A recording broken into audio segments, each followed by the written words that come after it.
one brewery now has a portfolio of breweries that they represent. And they shoehorn all of that business then into their distribution network.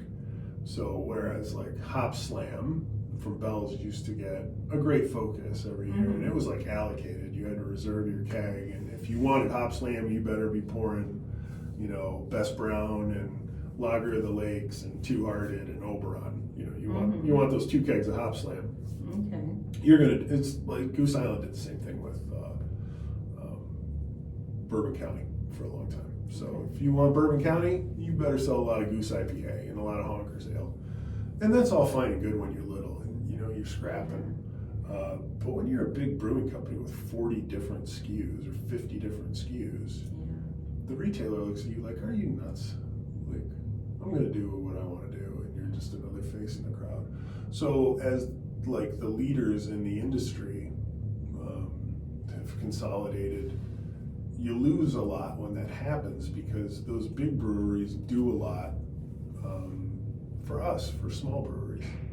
And you talk about the Brewers Association and how different that organization is now versus 10 years ago. All their major stakeholders have been acquired, and they're not craft brewers anymore.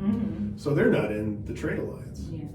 And instead of having, a dozen pillars of really big, strong regional breweries, now you've got 9,000 tiny breweries. And nobody's really holding the bag. And the independent craft brewers that are still out there, like Sierra Nevada, they come to mind. There's a bunch of other ones too, but they come to mind because they're still fiercely independent. Well, they don't have the same, they can't influence the trade the way that they used to, because there's just so many of them.